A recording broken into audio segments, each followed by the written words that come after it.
Montag decides that he is no longer happy. To a certain extent, he can narrate the reasons why, but overshadowing his intrinsic misgivings about society are voices telling him that he should be fine.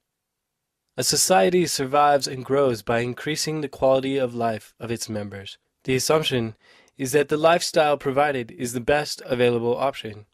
Everyone has the option to leave if they no longer believe in the founding values and laws of that society. A democracy is founded on a style of utilitarianism, in which all laws and government actions are conducted to create the greatest good for the greatest number of people.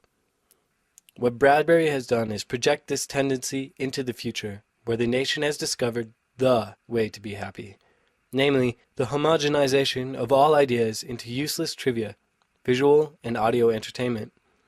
Montag, as the protagonist, provokes the question, why shouldn't we be happy some way else? The themes of vacuousness characterizes the parlor walls, as well as Mildred and her friends. He should be happy, but he is unfulfilled, and the many suicides of the novel suggest that he is not the only one. In reality, advertisements are as prevalent as in Fahrenheit 451. They are how the idea of happiness is constructed and taught to the population. The idea is rationalized happiness, the masses agreeing on what will make them most happy. If we don't like it, we won't buy it. What is unique about the world of Fahrenheit 451 is that the population chose to remove all of their choices. Montag can find no other way to fulfill himself, because nobody wanted other ways.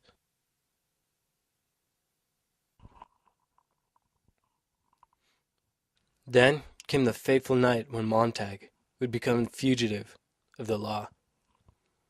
What I know comes from the firemen who escaped with their lives after watching the chief get burnt alive.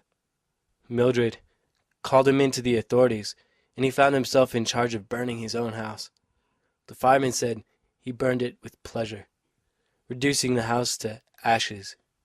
Why did you really do it? Beatty screamed at him. The answer, I suspect, is that he doesn't know. He took the books on impulse, almost subconsciously.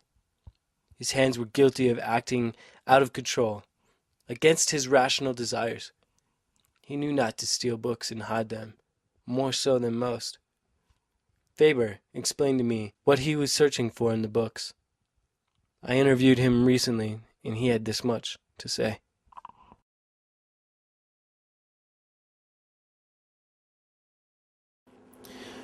So Montag and I were talking about happiness, and he told me that he believed as human beings we have everything there is to be happy, but for some reason we're still not happy. And over the years of burning books, I don't know, 10 or 12, he started to believe that happiness existed as the book itself. I told him it's not the books, but what's in the books that really matters. And that he needed to start finding it in other places, listening to old phonographs, watching old movies, talking to friends, but more importantly, listening to nature so that he could find it within himself to be happy. We're living in a time when flowers are living on flowers instead of good rain and black loam, and even fireworks, for all their prettiness, come from the earth. And humans can't live off of flowers and fireworks alone. At some point you have to cycle back to reality. I had had enough. The walls of my own reality were crumbling behind me. When I left, he asked me to swear I wouldn't report him. I told him I wouldn't. I'm a detective, I thought. I solve my own problems. Usually. Montag? He's with the book people, in the woods, Faber said. And I'm not sure I can go looking quite that far.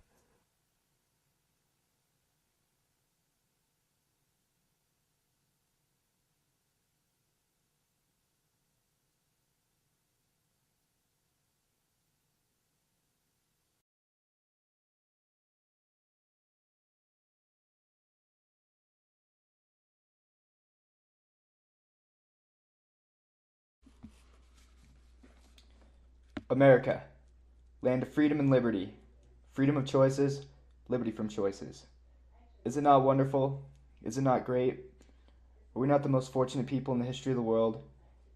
Everything is provided for us: food, water, shelter. These things are all easily attainable needs. The difficulty of survival that our ancestors faced on a day-to-day basis does not exist anymore, especially in our country.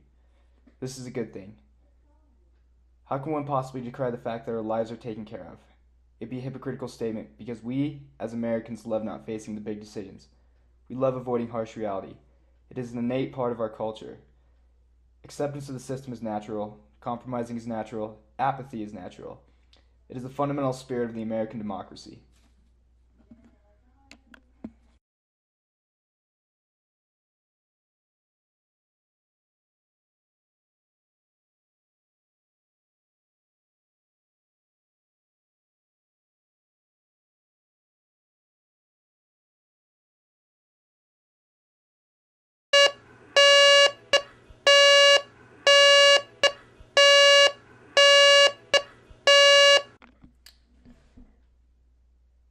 The decisions that we make on an individual day-to-day basis are relatively limited and ultimately superficial.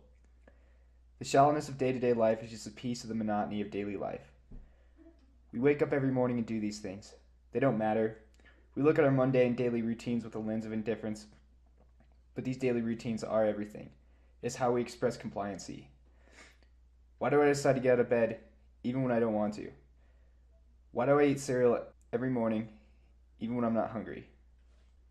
Why do I spend time thinking about what am I going to wear when I don't really care? While obligation and desire always conflict, I don't want to go to school today, yet here I am riding my bike and headed to class. I'd much rather be in bed right now, but somehow I'm on my bike. College is the golden ticket to success. This is the conventionalism that is ingrained into our collective subconscious. But does this college education just set me up to go out in the world as a pacified lemming? Does this education even matter? It's not that I don't care about college or higher education. I'd just rather be a farmer. Nevertheless, here I am, riding my bike to class that I don't really care about. I guess I really don't care about learning new information. I don't care that I'd rather be going for a hike. I don't care that I feel obligated. I pretty much don't care that I don't really care about anything. I think it's safe to say that I'm perfectly content being discontent.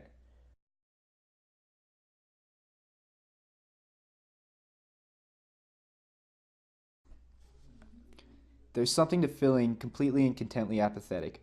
A relative sense of relief lingers when you stop caring. You feel liberated.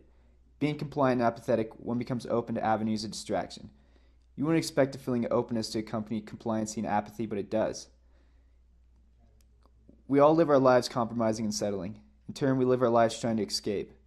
The less we care, the more we are open to new ideas and new experiences. Most of the time, we unknowingly search out forms of escapism. In this mechanized society, where human beings are almost an afterthought, we look for passive diversion. The worthlessness of human identity is polarized by the mechanized world, even when considering the human ingenuity that created this world. Human identity is marginalized because human action is limited. Discovering that you can't escape this wisdom is sobering, to say the least. We can't escape the loss of the big decisions.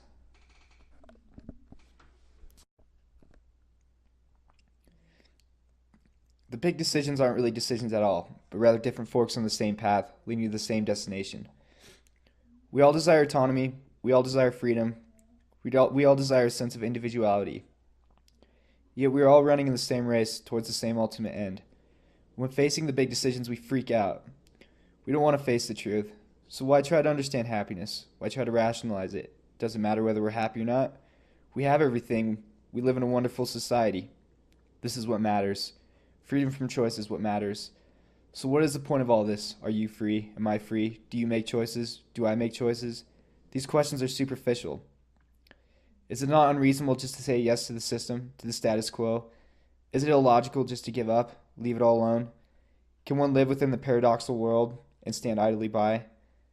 Is it our fundamental nature to struggle finding truth and meaning, only to end up apathetic, only to end up like Paul Proteus? In the end, are we Paul Proteus, the idealistic thinker, not the idealistic doer? After all, it seems inevitable that we will become a cog in the American machine. Maybe that's okay. Ennui is a state of world weariness. It's a state of boredom. It's a state of disillusion, and it's a state of depression. Perhaps ennui is the terror of looking into the abyss of nothing and realizing that all there is you and your choices. Our world is a complex fabric of human emotions. There is no right or wrong way to live. We live by trying to understand and trying to make responsible choices accordingly. This is the extent of human existence, and it's perpetual. The dystopian world is fictional. It's static. It doesn't exist. The world is fluid. We all hover through the ins and outs of rationality, emotions, confrontations, and compromises. Everything is relative. The idea of things being as bad as possible is a fallacy. We are not the reflections of our fictional counterparts.